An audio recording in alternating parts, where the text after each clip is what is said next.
korban kontak senjata Nurdin alias Kobra yang diduga merupakan anggota Maimun alias Abu Rimba masih kritis. Korban dirawat di Rumah Sakit Teguh Umar, Calang, Aceh Jaya dengan penjagaan ketat dari pihak keamanan.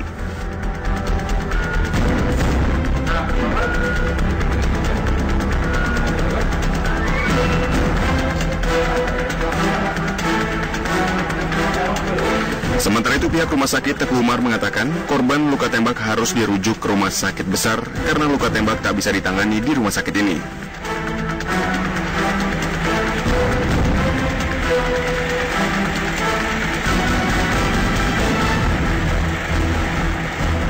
Sedang dalam penanganan intensif dari kita, bagaimana untuk kelanjutannya mungkin sedang ditangani oleh dokter bedah kita yang ada di rumah sakit ini.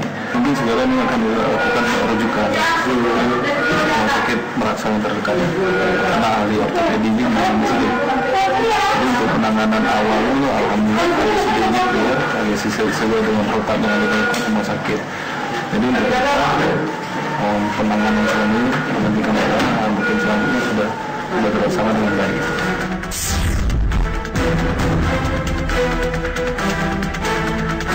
Sebelumnya, polisi dari Polres Aceh Jaya dibantu Brimob Kompi A Aceh Jaya melakukan penyergapan terhadap sejumlah orang yang diduga anggota Abu Rimba yang merupakan kelompok bersenjata api sempalan GAM di wilayah Desa Pasir Timon, Penom, Aceh Jaya.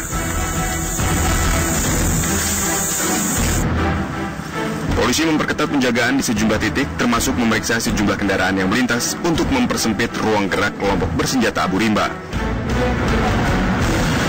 Hingga kini polisi masih melakukan pengejaran terhadap sejumlah orang di hutan Penom, Aceh Jaya. Dari Kabupaten Aceh Jaya, Aceh, Haidir Azhar, Syarkawi, TV One mengabarkan.